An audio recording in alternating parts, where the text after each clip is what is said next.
I thought we'd start off by, I know on the first episode I talked about the different studies I was interested in. Yeah.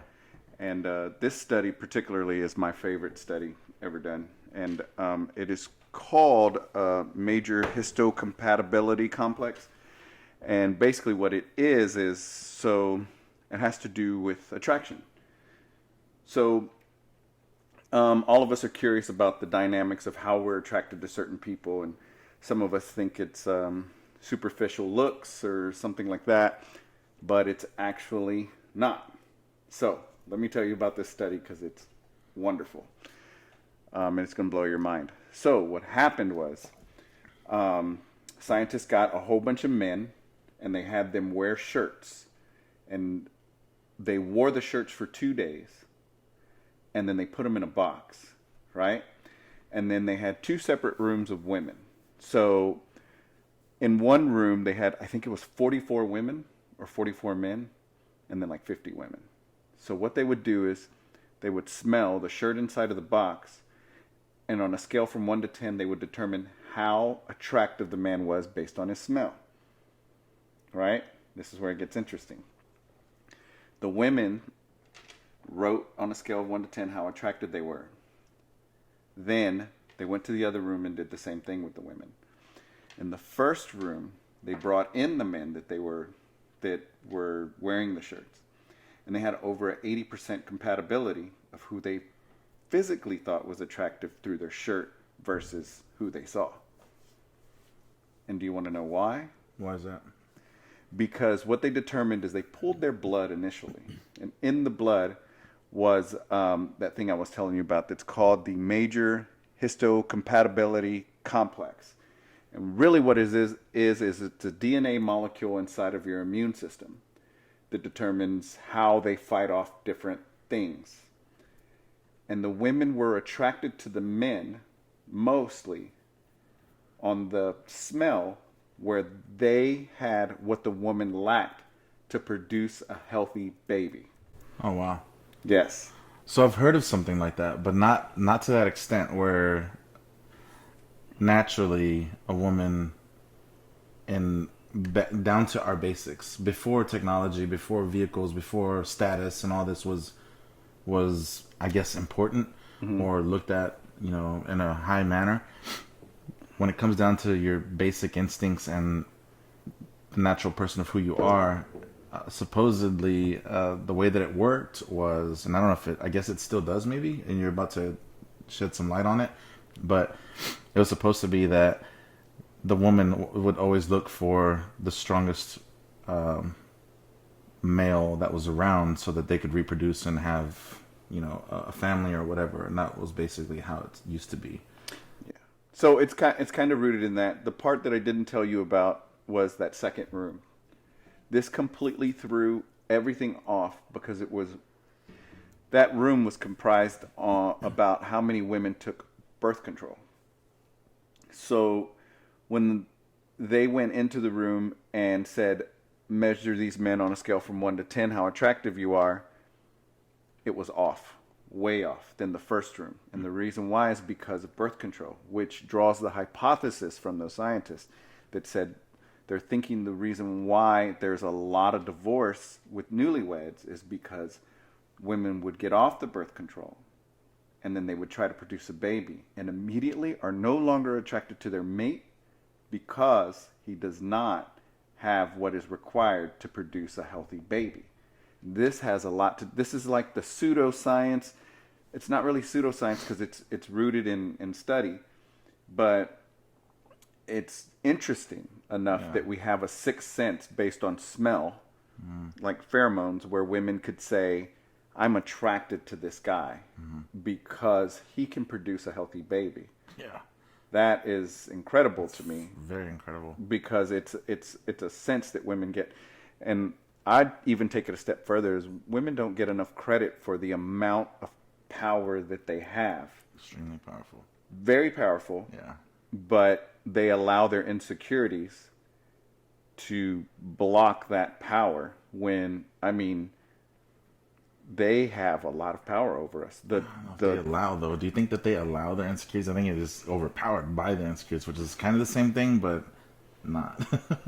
Their insecurities just dominate in a lot of women, and I've seen it. The beautiful women, particularly. Yeah, yeah. So the women that don't have problems with that are the women that are normally overweight, not that attractive physically, but they get their attractiveness from that confidence. And confidence is a motherfucker. When a woman is really confident, you're kind of it gets you curious on why are you so confident, and then you're kind of like, what? Okay, now I'm strangely attracted to this woman that's absorbed, I guess you could say.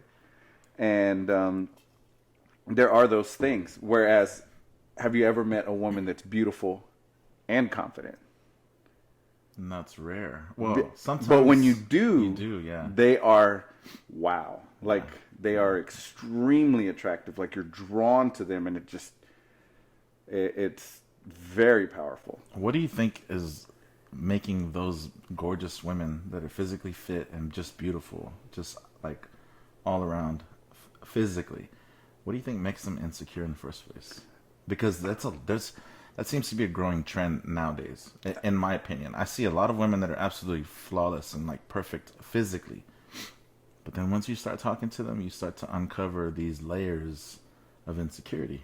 It's just crazy to me. I think it goes back to our lost knowledge of self. Remember, I was saying in the last podcast we did about there's mind, body, and soul. Mm-hmm. And I think that a lot of people pay particular attention to the body part, and they're lacking in the other things. So they don't exercise their mind. So this is another thing, is a lot of people now, they have very, very bad coping skills. They don't know how to deal with situations. And situations will always arise. That's what makes us human, is we have bad, we have good. Situations come, but how you deal with them is something else. And I think there's an unattractiveness about women that aren't very confident about themselves, no matter how beautiful they are. Mm-hmm. It makes them ugly when they don't love themselves. And if they don't have a recipe to do it, it's hard. I think it's a spouse or a boyfriend's responsibility to show them, hey, this is a good way that we can work on that insecurity. And with my wife particularly, we talk about, what are you insecure about today? Because I can always tell when something's bothering her. And then we talk about it and we work through it, because she has those issues as well. I mean, I don't have insecure issues. My problem is my ego. I battle that thing every day. So I don't really have that problem, but mine is an overextension of too much of something.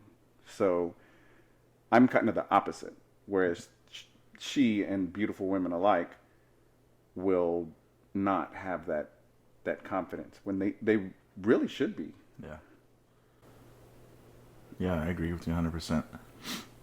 But I think it's also just the way that they're designed. Women have to have compliments. Like, they have to feel beautiful, or at least, attractive looking, to where it's a compliment and it helps them through the day. It's just weird to me. It feels like every woman's like that. They need something to drive their confidence or make their mood happy. It's weird. It's like almost a requirement that they have sometimes. So there's this wonderful book by Brian. It's called Sex at Dawn. And it's probably the most referred book I give to my female friends, because it kind of sheds light on how to get that confidence. Because right now, a woman's sexuality, particularly now, is shamed. The way that we come from a Puritan background, this country does, where if you go to Paris, you go to Italy, women aren't like that. They are down with their sexuality. They know what they want, and there's no bullshit. That's what I love about those countries, is they're not sitting there going, oh, is he going to buy me a drink? I'm going to fake this step or whatever. They know what the next step is, and they're very upfront about their sexuality. They're like, hey, you're going to take me home tonight. I mean, I had one girl that was just kind of laughing and joking, and she was like, he's going to take me home tonight. I just met you. I didn't know how to respond to it because it's so taboo here in the States. Yeah, extremely. Big time. Yeah. But Sex at Dawn really talks about how women's sexuality is primal. Where do women do that? Overseas, man. I mean, it's, and I love them for it. I hate. Fuck yeah, dude. That's like no games, like at all. Yeah. Because that's the first thing that comes to my mind right away. If you hear somebody tell you that, they're not bullshitting with you. They're just fucking telling you how it is and what's natural. And they'll even tell you like, this is just this. This is not anything further. So, witnessing that, it just kind of makes you think, well, what are we missing in this country? And the things that we are missing are things that are rooted in our primal sense, which is, they did another study where they wondered why men's penises are shaped the way that they are. And the reason why is because a woman is used to having several sexual partners. And you can tell in their orgasm, they can have several orgasms. And they're not done like we are. If we have an orgasm, we're done.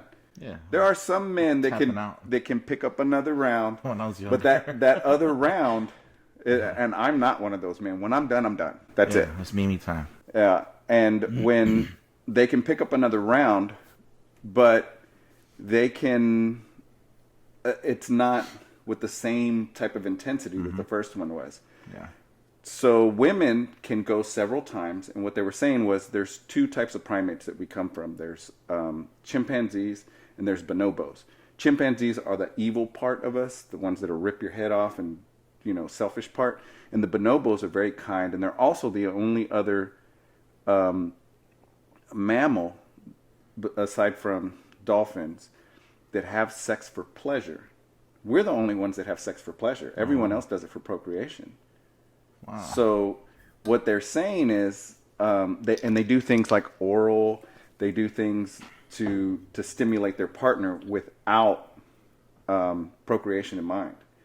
So they're saying that what happens is the reason why men's penises are shaped the way they are is because they expect another man to have sex with them right after they're done, right? So we're plunging out their sperm so we can put ours in. And that is for the procreation of our genome, like our line of one people. of my worst nightmares right there, to fuck a girl that just got fucked.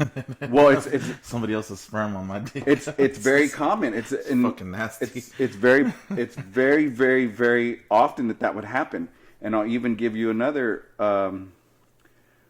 example. So the example is when you watch porn, can you watch it on mute? I mean, I prefer not to. Why? Because I want to hear her. Right? Yeah. Okay, that's called cockling.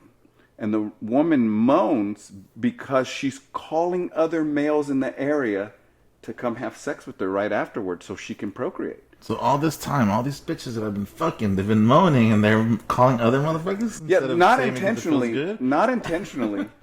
But that's how it originated, is they're calling other men to come have sex with them, and that attracts other men. You can't say it doesn't. If let's just be real about it. If you're in a room and someone's having sex, you're curious about what's going on in that room, and you can hear her, and then you get turned on. Damn, I was doing a good job, and I guess not. I guess she's trying to get other people. I mean, maybe so, but that's rooted in our primal sense, and I think it's very interesting. That book, if you guys are interested in it, it's called Sex at Dawn by Christopher Ryan. And I think you've told me about that book before. I never got to check it out. It's awesome. I normally keep 2 copies. I gave both away. No shit. I've probably given maybe 16 copies of that away. Damn, you like it that much, huh? I just encourage women to read it. And the reason why is because, and it's normally women that kind of have those insecurities that I was talking about. Because they need to know, before they find out who they are, they need to know what they are. Mm-hmm. And we are mammals. We are primates. Yeah. And once you get a study of the science, the unfortunate thing about the book is you probably need to get an audio, because I'd say about 90% of the women that I've given it to don't finish it. It reads like a thesis. It's very, very, black and white. He does get into some things that are funny, but it's just facts, and those are my type of books. My wife would not be able to read it because there's no. And Ollie's a reader. Yeah, she reads more than I do. Yeah. But she likes fantasy and all kinds of different things. So that kind of, well, in a sense, it kind of puts the whole outside image thing to rest a little bit, right? Because, I mean, physical appearance is usually what we think of nowadays to be the main reason why you're attracted to someone, period. I would say that's how you and I differ. I think you are more attracted to a woman's physical appearance, and I'm more attracted on what she has to offer here. No, I like that too, equally, but it's hard to get to that unless you can get to a conversation with that person and get to know who they are. So the first thing immediately is, for me, in my attraction stages or whatever, however I go about my being attracted to someone, is outside appearance. If they have something that's interesting or peculiar to me that I'm extremely attracted to, whether it's beautiful eyes, whether it's a beautiful smile, whether it's a big booty or, you know, the body shape, that's always the main first thing. After that, then approaching that person, discussing anything with them, having a conversation with them, finding out where they're at intellectually and what they're like, you know, personality wise is the next thing. But there's levels for me. Okay, let me ask you this. Have you ever not been attracted to a girl, talked to her, and immediately become attracted to her? Yeah. Cleopatra effect. That's happened, yeah. So Cleopatra apparently was not attractive at all, but she just had this wonderful way of enchanting a man. I mean, look, she got Julius Caesar and Mark Antony, I mean, back to back just to save her land. But she was very, very good at manipulating men, and we know women like that right now. But we do. We have some badasses that are like, these they're girls great. They're like con artists. I love it though. I am There's an so art to that shit. It is. I am so intrigued by those type of women because they have that. They're I love fascinating. that. They just know the weaknesses of men and they use that to their advantage so much it's almost unfair. It's like an unfair fight. For me, it's attractive because I of course I can't partake, but I like being when I first moved back here, I liked being at the bar and watching Jen work. I love to watch Jen work because she'd be like, "You want a beer?" And I'd be like, "Yeah." And she'd go to the bar, start chit-chatting with a guy, and he's buying her drinks, and then she points to me, and he's buying me a drink. And I'm like, how did she get this guy to buy me a drink? But she's that good. I mean, she went to the World Series.